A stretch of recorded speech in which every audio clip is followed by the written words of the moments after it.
So do we have people on any YouTube? Let me know, okay? Okay, I'm just getting it started, so. We've been having about 6 or 7 on YouTube. Oh, good.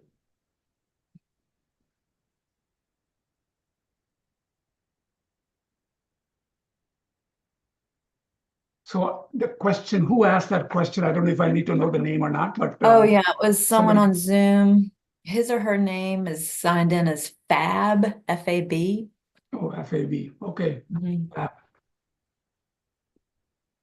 I don't know who that person is. Okay. And I don't know where they're joining from either.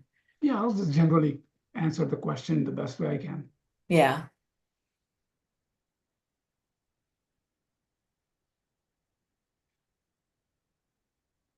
I hope people are not having trouble signing in. That's another. Mm-hmm. It's a little strange.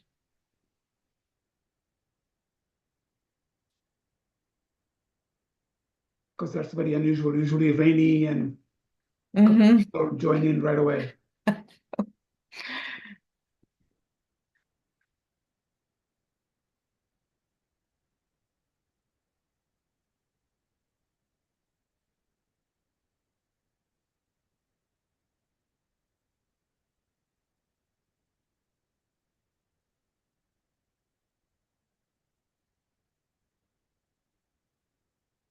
Yeah.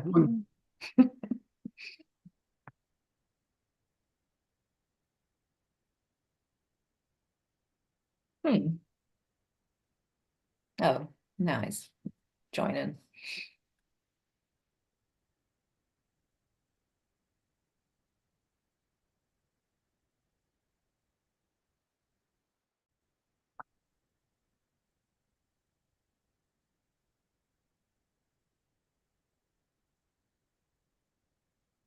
Hi, Clark. Hi, Jamie. Hi.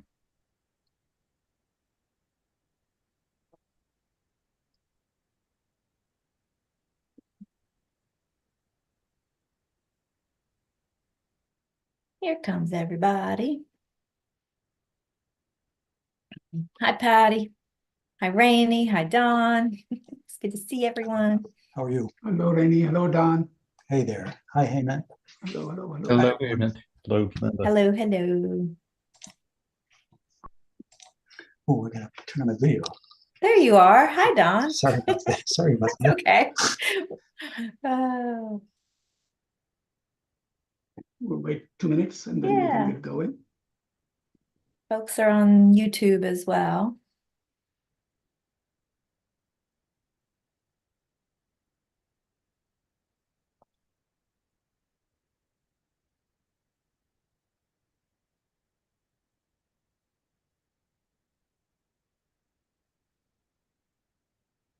There's Nico. Nico.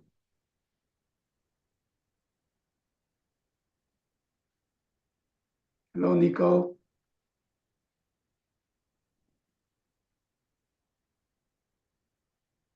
Ganesh. Good. Finally, I feel better.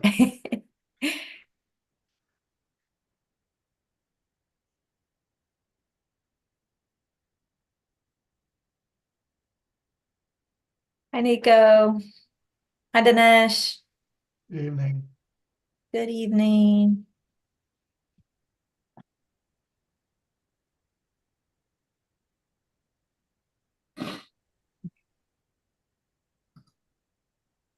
Hi, Mark.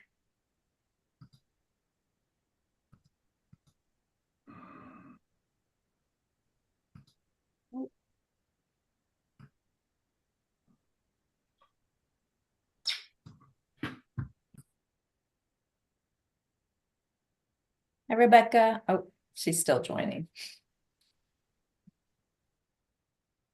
Okay. A few more seconds and then we'll start with prostrations, okay? Okay.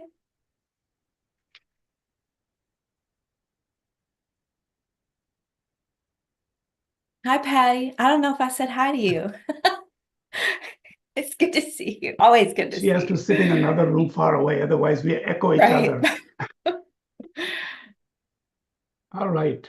I think we can get going. So first, thank you for coming and joining the class. This is number 3 of 4.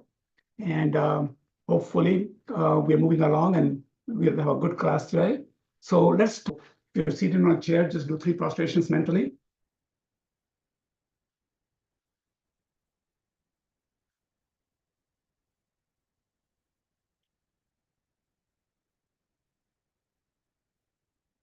Okay, just in case people want to know how we do prostrations, but if you're seated in a chair, at least the 4 points, top, forehead, neck, chest, back up. Okay, let's do a little breathing meditation and motivation, okay?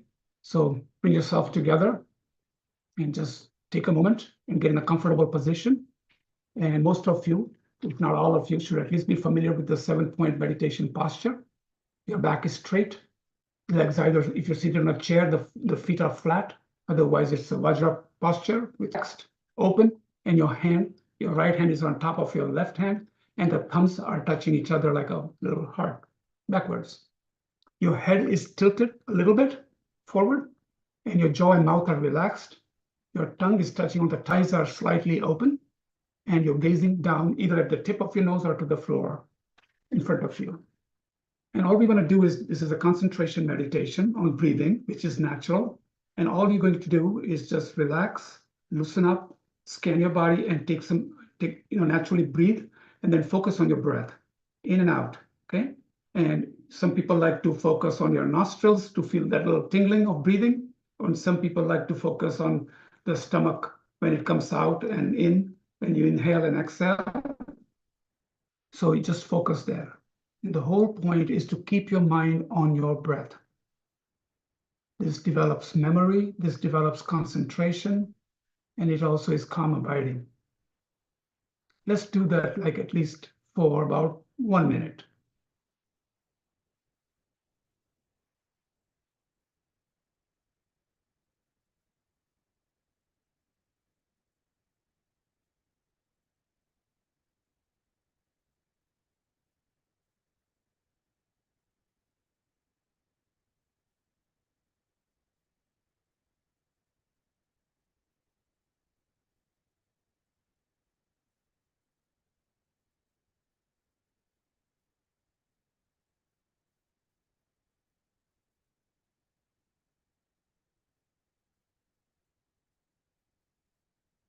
If you find yourself wondering, just gently bring it back to your breath.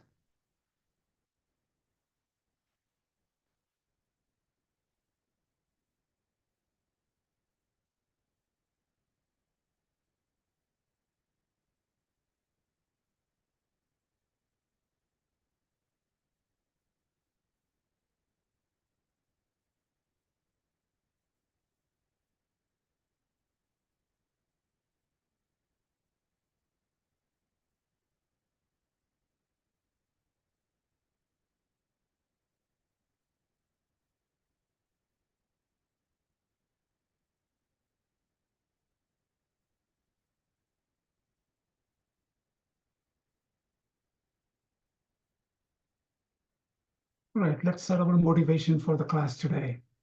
So before we begin, make an effort to ensure that the motivation for listening to the teachings and thinking about them is appropriate for this teaching, which is inspired by the Perfection of Wisdom Sutras that were provided to all the disciples of Buddha, especially those who seek supreme Buddhahood.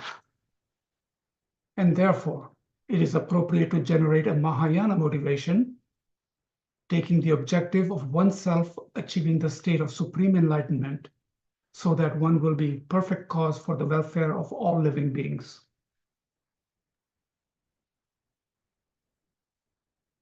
In order to achieve that, it is necessary to gain a host of realizations. One of the most important of which is the realization of correct view of reality.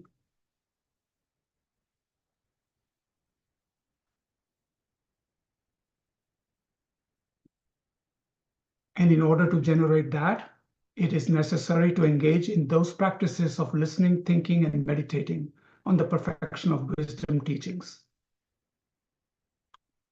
We are here now to practice the listening to these teachings, which generates the wisdom of listening, and that supports the thinking about what was heard. And this in turn produces the wisdom of thinking that supports meditation on what is understood by thinking.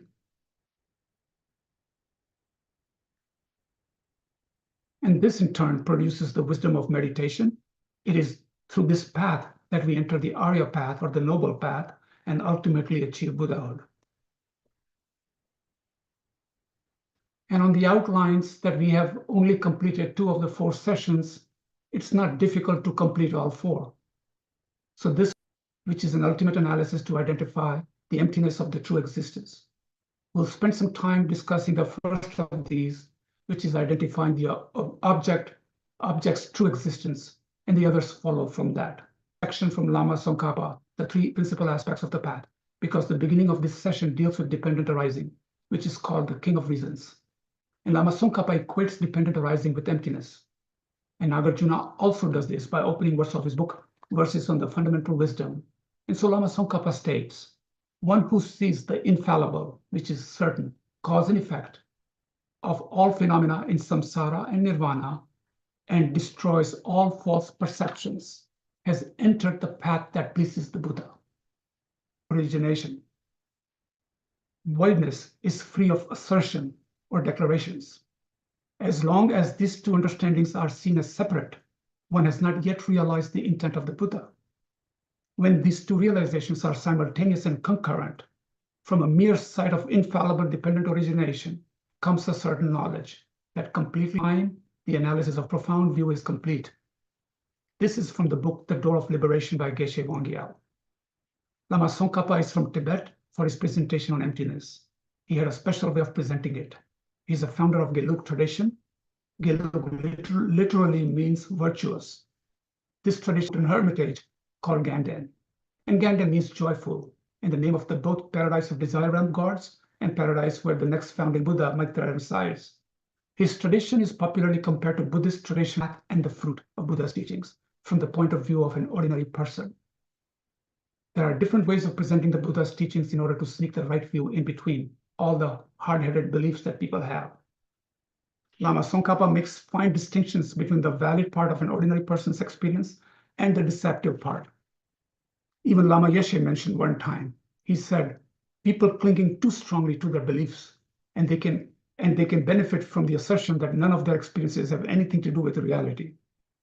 According to Madhyamika, the middle way view, it means being in the center between the extremes of existence and non-existence.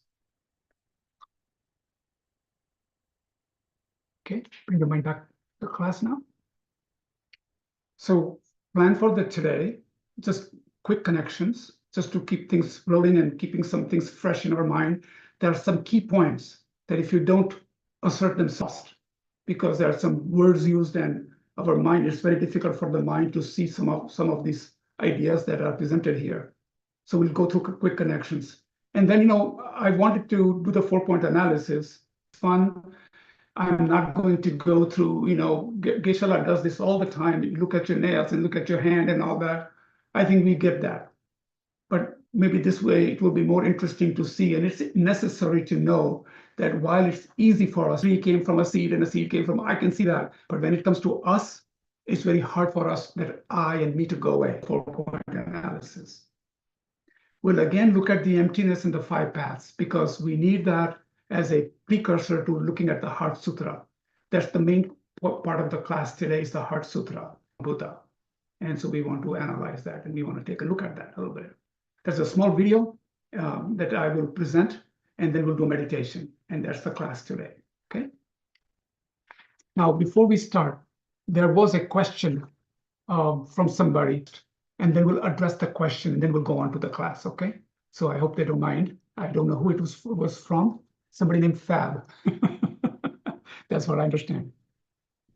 We kind of know, the definition of ignorance, misknowledge of reality and how things exist. We understand the 12 links now, wheel of life. And then we really got into dependent arising. That's one way for us to easily see, and it's not that complex, to see that. Take any example. You can take a table, a cup, a tree, a person, whatever you want to say. You can take a look at a phenomena and look, if they truly exist. We just call it a tree, and not only that, we name it. It's a blue spruce or it's a pine. It's simply a label, right? But if you really look at that tree, it's made up of many components. It has things coming from the earth. The fluids are flowing. The cells of the trees are changing on a regular basis.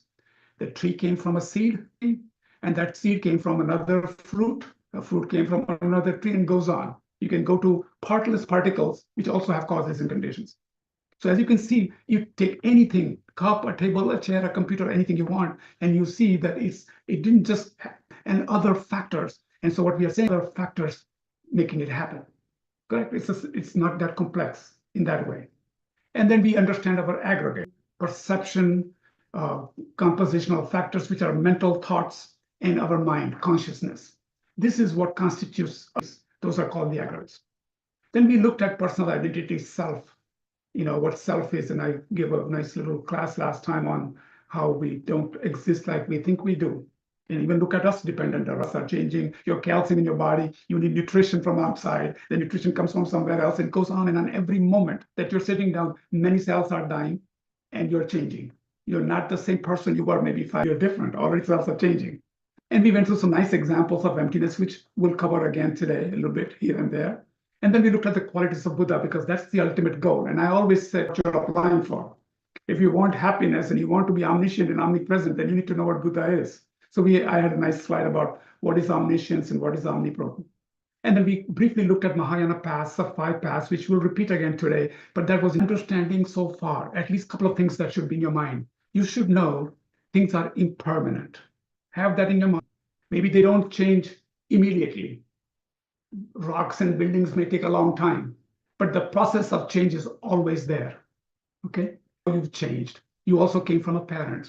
They came from their parents, and they changed of change. It is a moment by moment change. And sometimes in His Holiness, in his book, in Heart, the essence of these moments, this momentariness is actually like the impermanence. It's changing. So think about that. So it's a process of change. It is not static. Okay?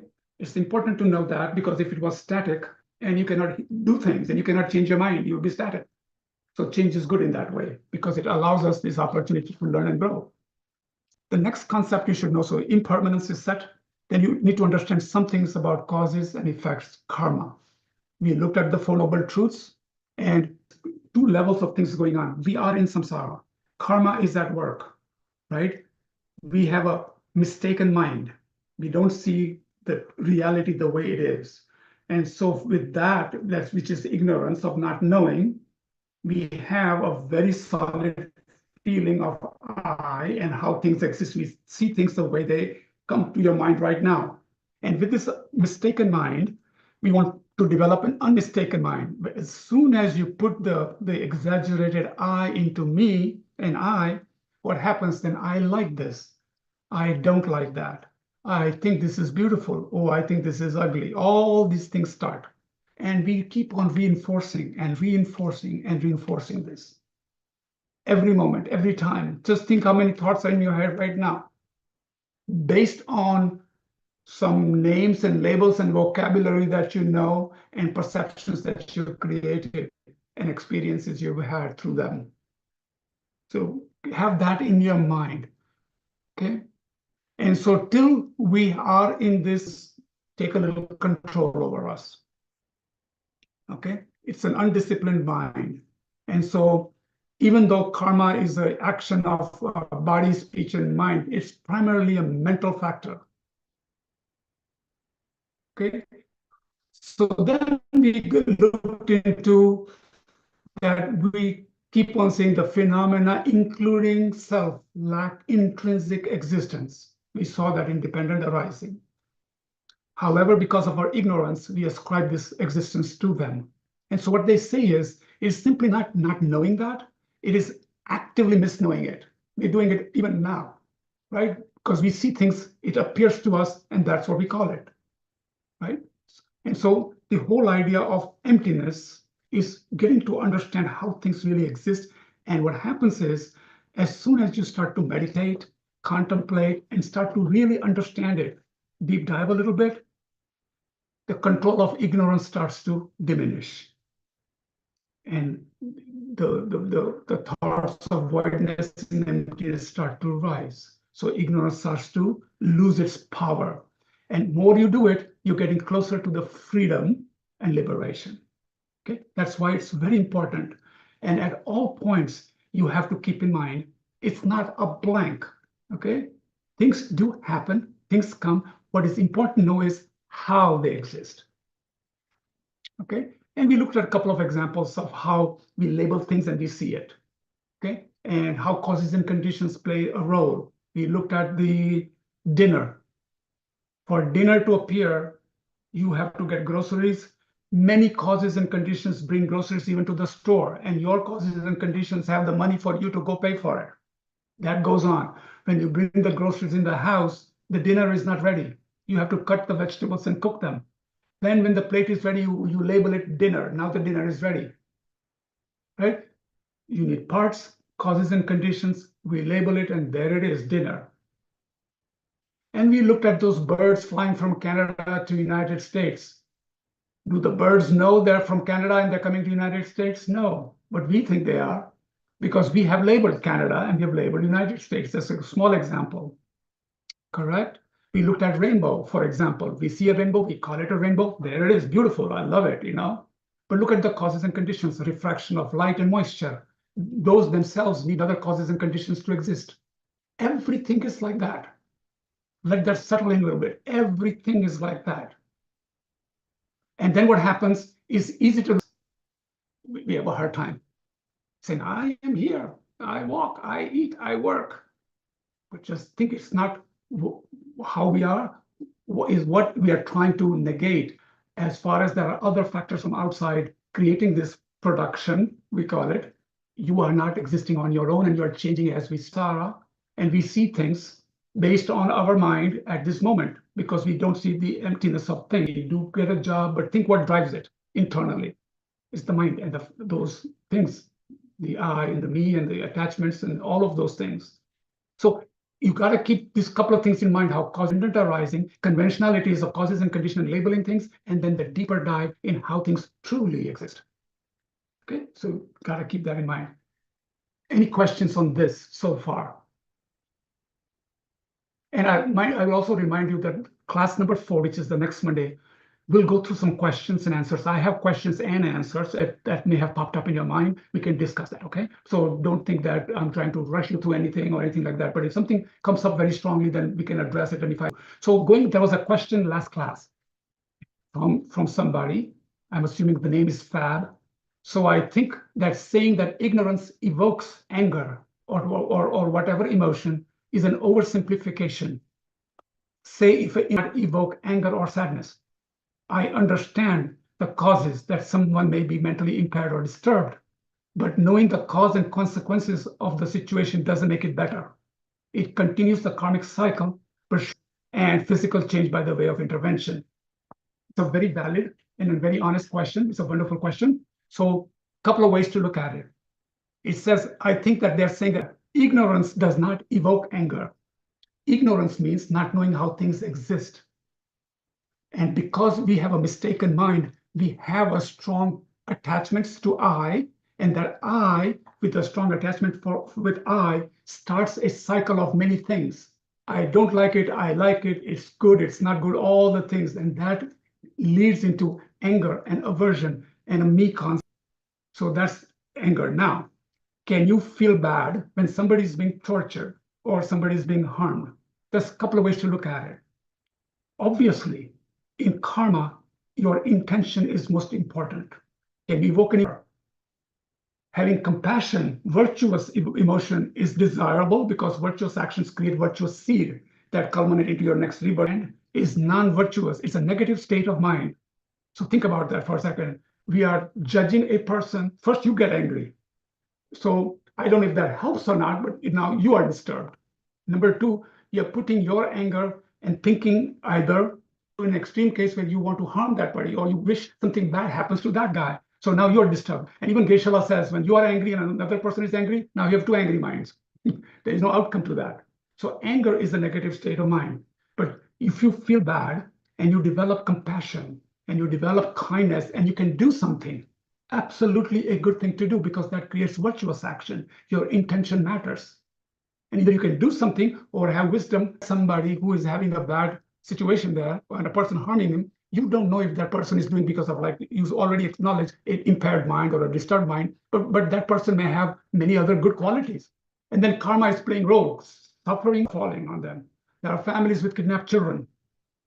This is going on all the time based on your karma, based on what your seeds were, where you were born, what your rebirth is. It's a complex situation. What you can do is to develop compassion for them, find a way to help if you can, and that's the best you can do. But ignorance causes all these things. Ignorance is the reason. Ignorance is not knowing how things exist. So what happens is we perpetually make up these things based on what we think is the right thing, based on your mind, based on what I. So think about a negative state of mind versus converting that mindfully into a virtuous state of mind and do something about it if you can. Then you're doing something good. Okay, I hope that answers part of your question, or in some way it answers your question. Discussion, okay?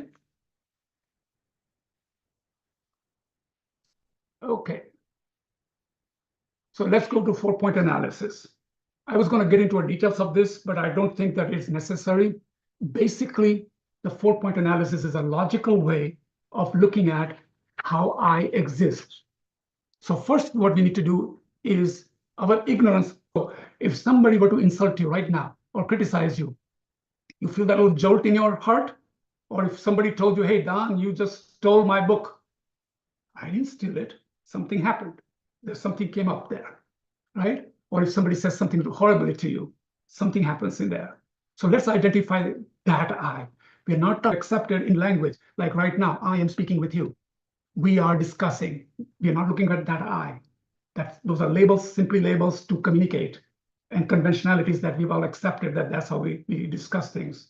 We're talking for that exaggerated I and me that exists deep within us, that shows up now and then when somebody says something very good to you, look at me, and then saying, oh, what do you think you are, and that I comes up. That's the I we want to. And so according to Lama Zopa Rinpoche, I'll tell you, and then we'll look at about meditation on emptiness. It says, what is it?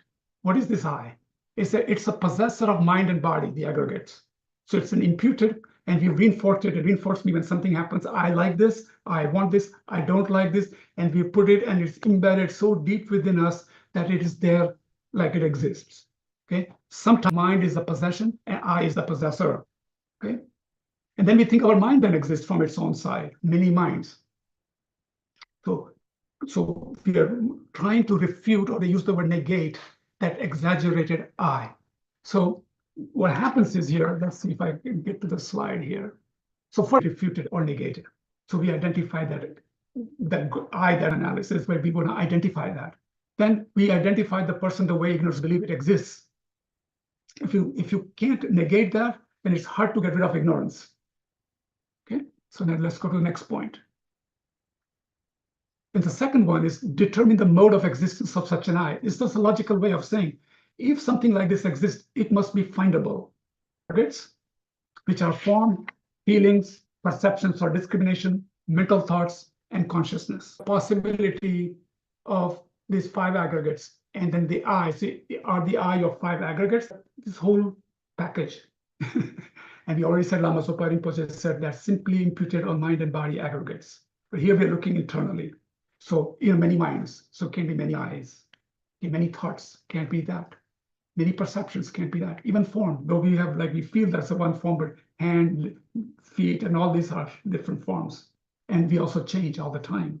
So which I? Where are you looking? Where is the I? So we then determine that it's not to be found in any of those aggregates. It's not my consciousness. It's not in my thoughts. That's not the I.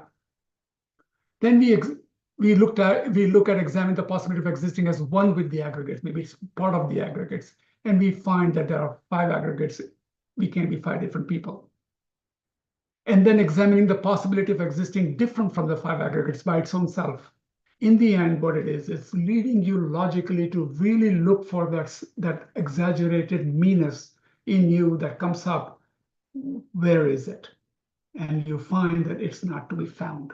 We feel it, we sense it, but it's not there. That means it's imputed, and we keep on reinforcing it. In very short, that's what it is all about. In conclusion, if the person inherently existed, it would be findable, either in relation to the body or mind, or independently of body and mind. And then we find that no such person or I was found.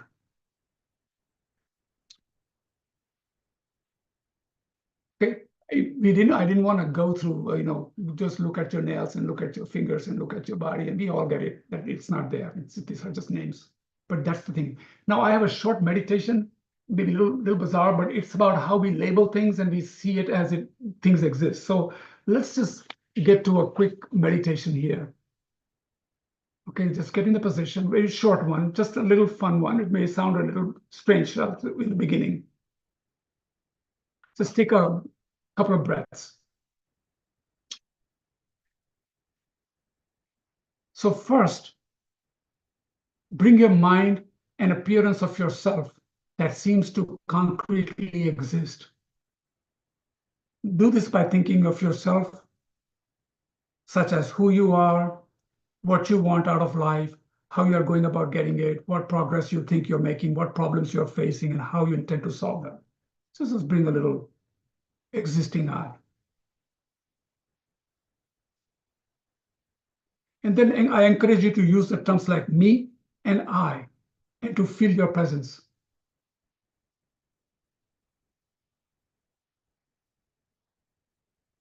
And then remember, the main purpose of this part of the meditation is to bring to mind the appearance of your personal existence as truly existing. Now just bear with me on this. Decide that if you truly existed, you would be findable as a label I or me, or you would exist independently of those labels.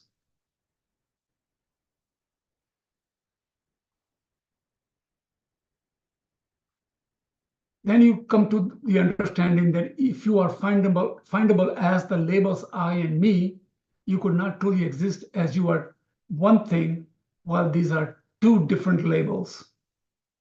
And these labels are simply pronouns, descriptive words.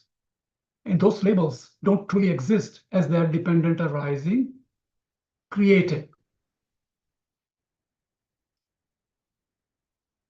And they're products of their causes. Human beings, us, language, we created them.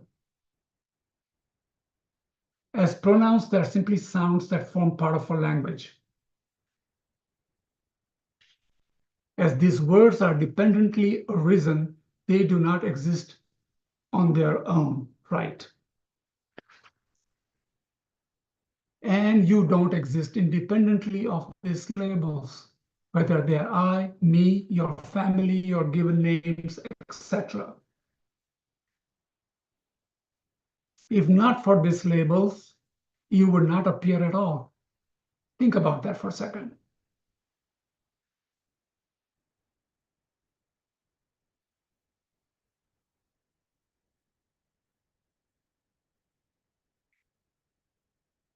Recognize that as the name Hemant or Don or Rainy or Linda, okay? Determine that I do not truly exist, as my existence depends on the labels that are not me, and these are dependent arisings as well.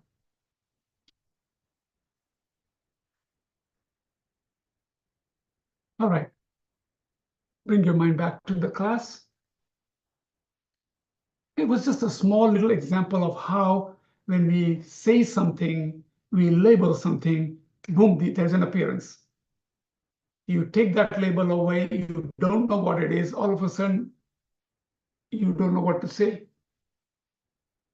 So conventionalities are there for communication, but look how our mind sees things based on labels. That's all this was all about.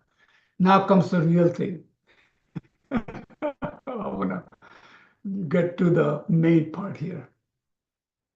Again, we are going to, we understood that we currently understand emptiness or voidness inferentially because of the class.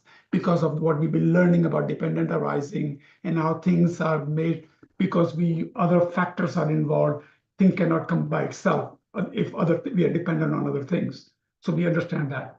But then in last class I said, no, that doesn't mean in 2 days we'll see emptiness directly and that we'll be enlightened in next by following weekend, some deep diving and meditation. So what happens in the path of accumulation? These are the 5 paths that a bodhisattva is on. This is very important because we're going to dive into Heart Sutra in a minute. So path of accumulation. So think about it. Realization arising from hearing and contemplating the teachings of Wisdom Sutras or emptiness, which we're doing. Understanding of emptiness is inferential. We kind of understand it now a little bit better.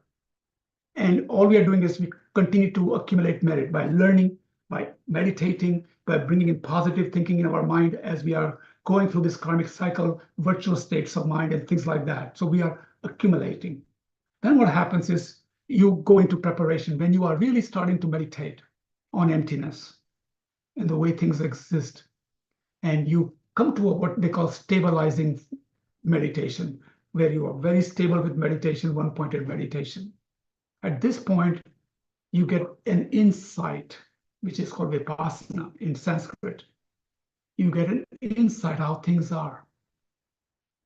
You don't even think of yourself at that point. It's really amazing, calm abiding, and yet you see how things really are.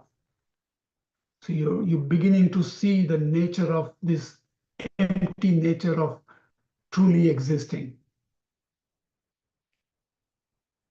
Okay.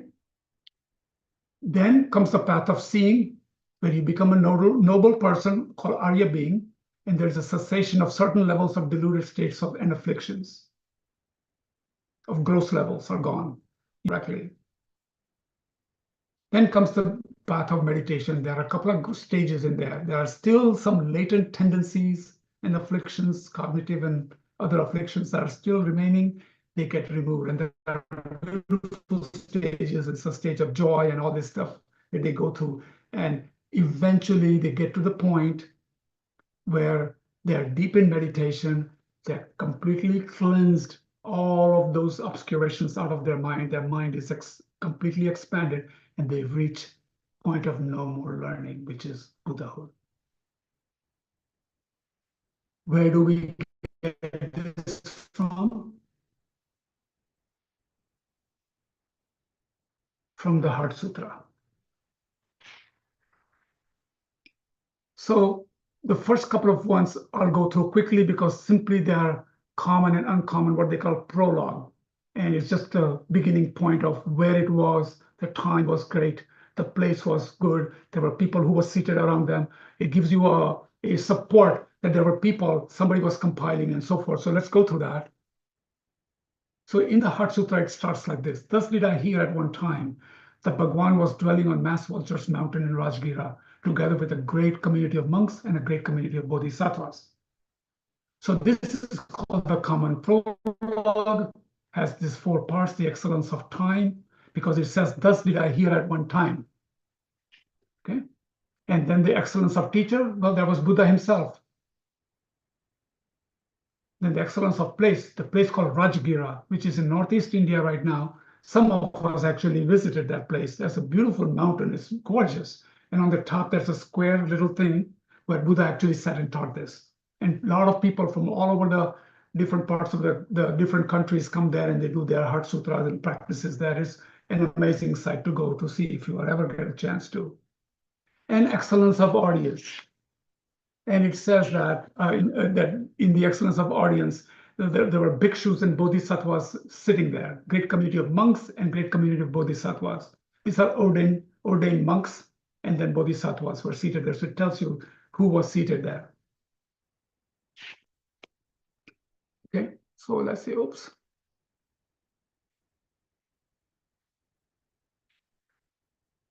So here, this is the uncommon prologue. At the time, Bhagwan was absorbed in the concentration of the categories of phenomena called profound perception. Also at that time, Bodhisattva Mahasattva of Lokiteshvara looked upon the very practice of the profound perfection of wisdom and beheld those five aggregates also empty of inherent nature? Well, here profound refers to emptiness. Profound perception indicates the wisdom that realizes emptiness, and it's upon that the Buddha entered into meditative state. Okay. This is, now we are getting into, I think I already went this here, into meditative state. Okay, here we go. This is the actual sutra. And then through the power of Buddha, the Venerable Shariputra said this to the Bodhisattva Mahasattva Avalokiteshvara: how should any profound perfection of wisdom? So this shows that it is the power of Buddha that inspired both the question by Sariputra and the answers by Avalokiteshvara. And it is only through this inspiration provided by Buddha out of this meditative stabilization on emptiness that they were able to engage in this dialogue.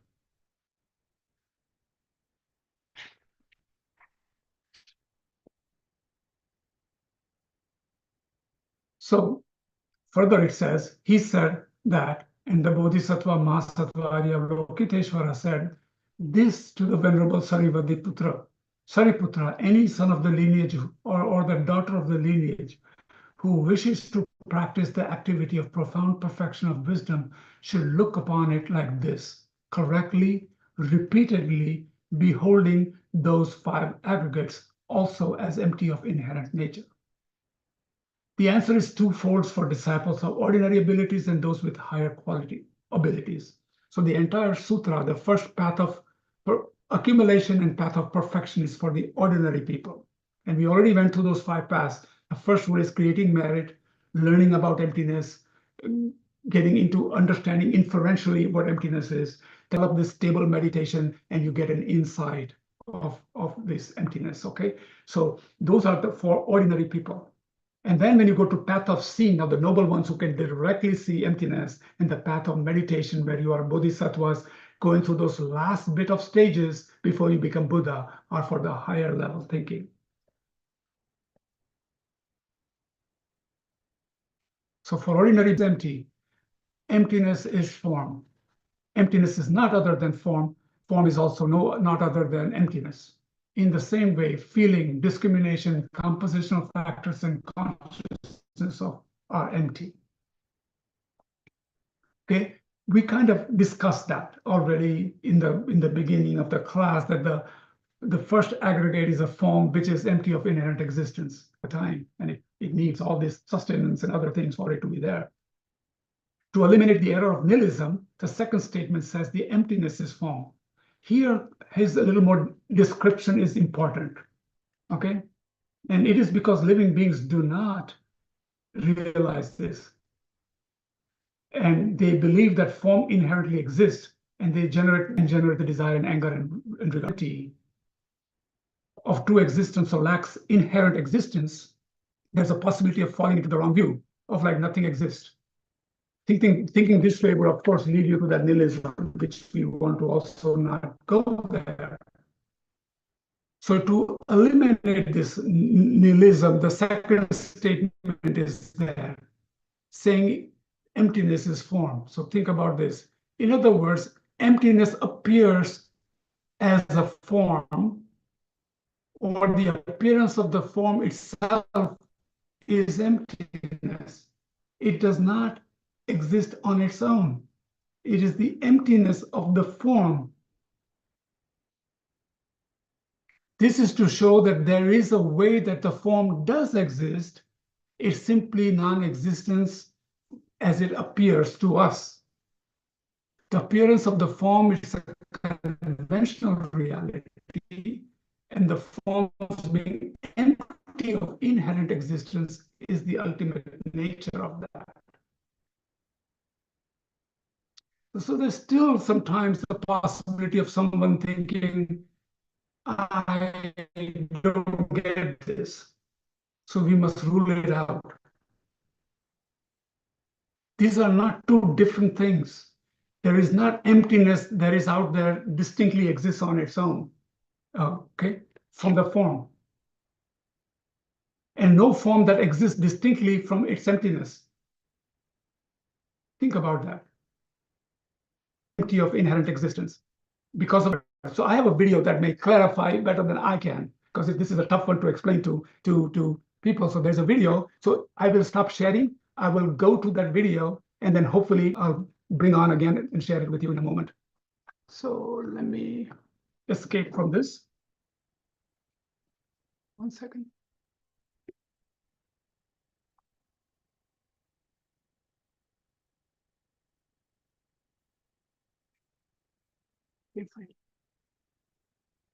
Here.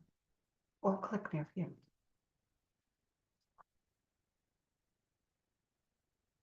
Noticing unexpected opportunities every day by adding one. Okay, I'm back. So let me share.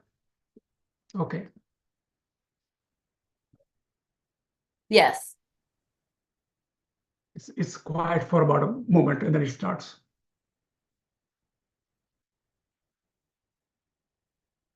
Half of the that line on the internet and maybe this is wrong. You can send us to read. Yes, yes, But I want you to teach us yes. that part. Well,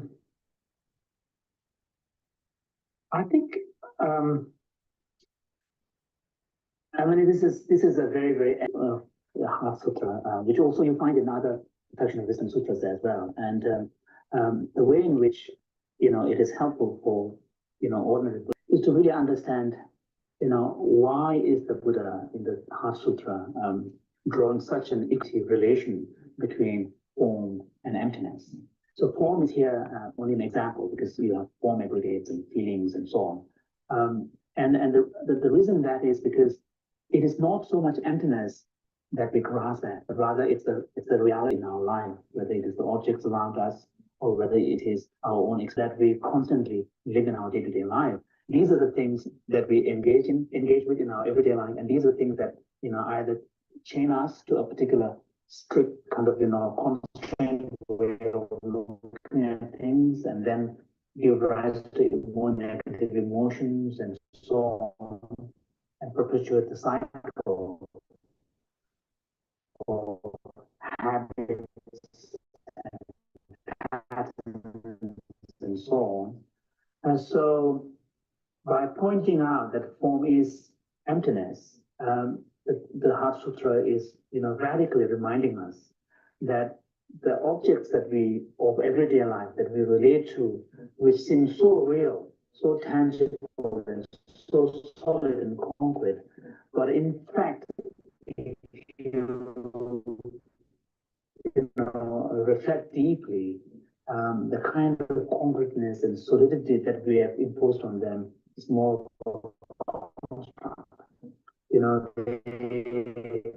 The reality of these phenomena is that they are totally dependent, they're totally contingent, and even our concepts of, say, a flower already presupposes many other concepts that are part of it. So, but in our naive kind of way of relating to the world, we tend to look at it as if these are silos or discrete things that somehow like balls hitting each other. We grasp onto them. We impose upon them a reality that is way beyond what they possess. And pointing out this through the teaching on emptiness, the idea is to, teach us how to have less grasping. But then the danger is that with human mind, anything that we find beneficial, we find useful and helpful and true, then our tendency is to immediately grasp onto that one. So now if form is emptiness, then emptiness must be true and real and absolute. Then we have a tendency to grasp onto that. And then that basically saying emptiness is form. The Buddha is pointing out, although that is the ultimate truth of things, but that ultimate truth is only true in relation to the everyday objects. So it's not something that is standing outside, independent, transcendent. So then again, the relationship is drawn back, so that, you know, and then he would, you know, in the Heart Sutra, you know, the text goes on to say, you know, there is no, you know, form other than emptiness, and there is no emptiness other than form. So it's really, then that identity relation is even being drawn stronger, so that no room is left where there is even a tiniest possibility of grasping either onto the everyday world of objects or to the emptiness of their things. And that's a will, in some sense, it's like, you know, using emptiness as a medicine to cure our grasping at form, but then using another medicine to cure the potential of grasping at emptiness itself, so that the medicine does not turn into poison. And so that's why there's this constant, you know, kind of play in form and emptiness and form. I'm going to go back to the class again, so I'm going to stop sharing, and then I'm going to share my presentation.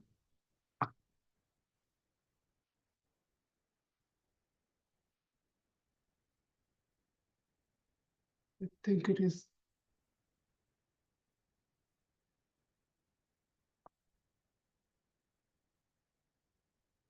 Okay, so you can see my slide now. Yes. Okay, so emptiness, form, emptiness is not other than form, form is not other than emptiness. You just think of it in a very clear way that when we see things, we grasp at it, but we need to realize that all things are empty of inherent nature. And because emptiness is it's empty of inherent nature, emptiness is that form. So it's basically bringing us to the middle. Things do exist, but they don't exist inherently. That's why it's playing that word, keeping you somewhere in the middle. He did a better job than I can explain this. It's a difficult one to explain sometimes. Now we get into the higher learning of path of seeing. What time is it? It's 7:59. So maybe another 10 minutes, 5 minutes of this. If I don't finish the last part, we'll continue next time, but we'll do a meditation and we'll close it a little early today. Okay, so I won't stretch it till 8:30. Path of seeing, we sometimes call the true path. Shariputra, likewise, all phenomena are emptiness without characteristics.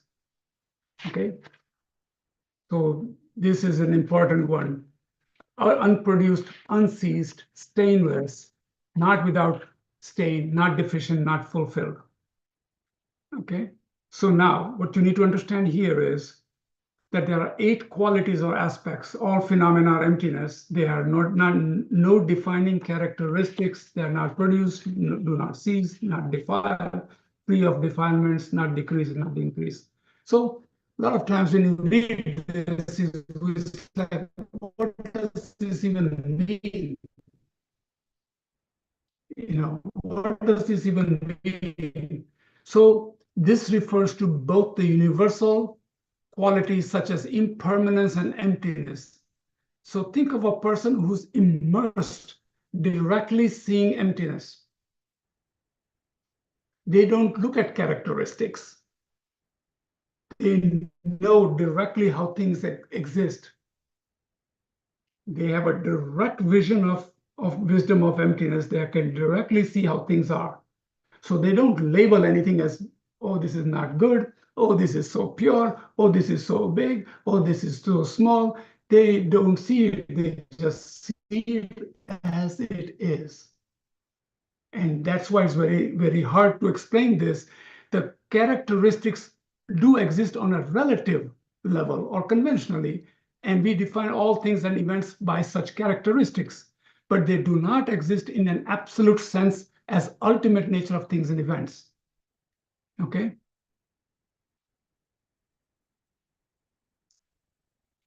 I know this is tough to sometimes really like swallow through in your mind in a quick way. It takes time. Realization of emptiness. Characteristics such as origination and cessation are not found. They don't see things come and go and they're dirty and good and pure and all that. They simply see things as they are without any labels. That's one of, in meditation especially, even when you do sometimes meditation and just think of thoughts or how awareness, and you'll get to a point where it quietens down and it's like just beautiful. You can see things, but you're really not attaching too much to it. Okay, this is called path of seeing, non-conceptual realization of emptiness. Then, as we said, it goes further. So in emptiness, there is no form, no feeling, no discrimination, no composition, no factors, no. So conventionally, this begins to scare us. When you say there's no order, no color, no eyes, no mind, then what the heck is it, right? But you need to understand when you are in a single pointed meditation on the phenomena of emptiness itself, then these things don't appear to you. I can say this is my nose, but if I'm just thinking of simply everything is dependent origination and there are no labels, nose does not come in my mind. I can maybe see it as an appearance, but I don't label it maybe. So it is a state where they don't see these things direct, they don't label things. We have attachment to this. My eyes, I can see, I can focus. So we see things solid. That's why we have a very hard time seeing this way. So think through that a little bit.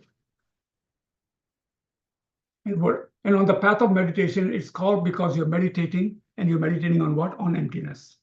When the mind is set with one-pointed meditative stabilization on emptiness, no forms appear, no feelings or discriminatory functions. None of these things appear to the mind of a stabilized person who is seeing emptiness.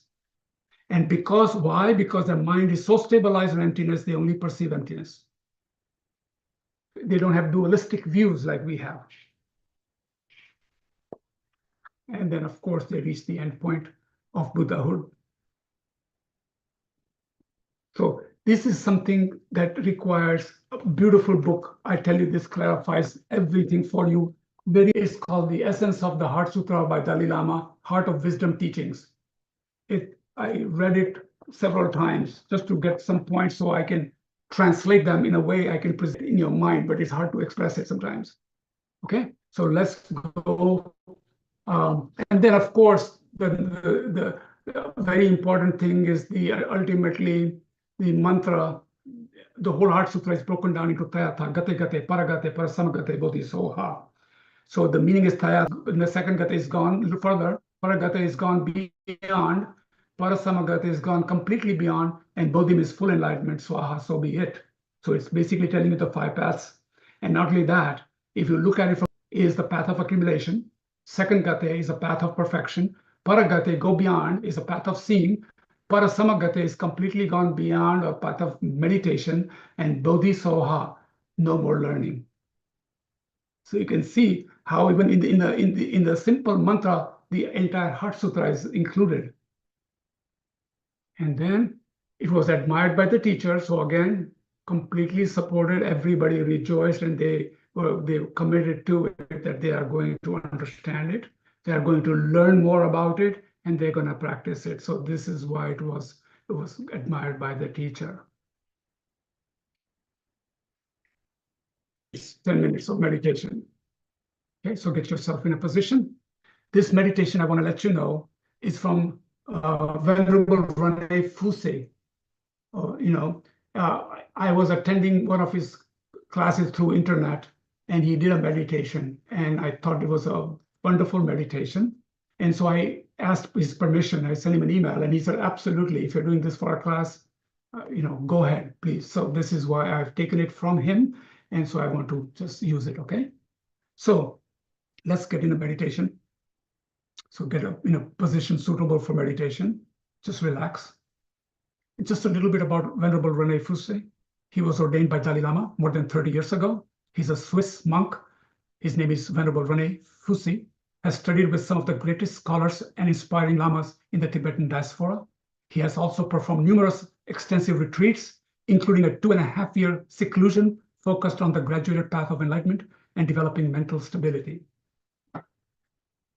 So when you meditate on the emptiness of inherent existent I, and once this inherent existent I crumbles and you experience the emptiness of inherent existent I, you discover a new sense of I that is merely the mere I.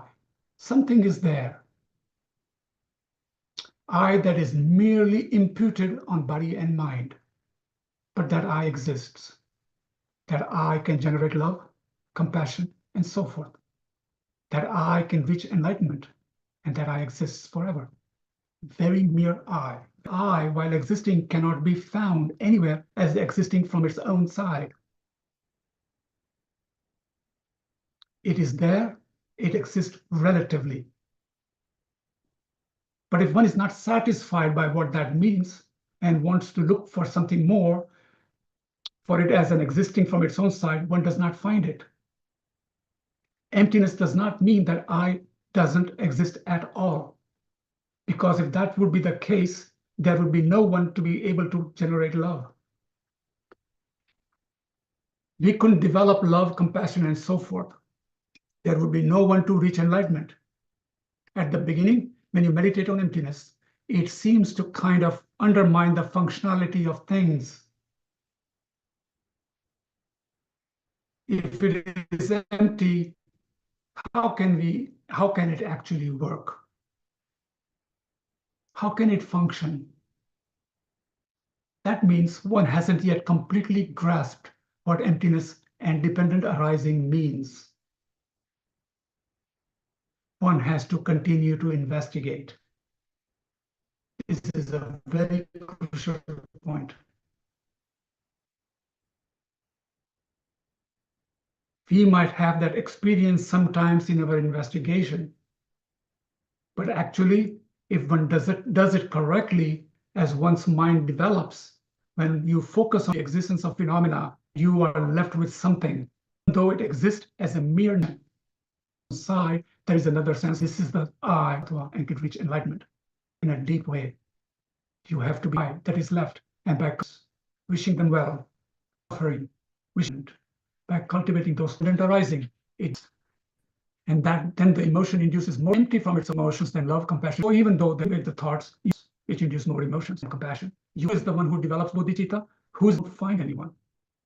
With your please dedicate your aim to your attainment of Buddhahood, so that you'll be it. Class next Monday, we'll look at how to meditate on you, answers and discussions, okay? And we'll keep it short. Thank you, I Heyman. think things will while do think about this and remove it like the way better than you. Thank Thank you. you. And put a paste it real quick before I close out the Zoom. Now you can hear the Heart Sutra and you kind of Great explanation, Heyman. The way okay, some Sanskrit gone way beyond when preparation, see meditation, Tonight. no more learning. for the first time. Thank you. Thank you. Good night, Bye. everyone. Thank you guys.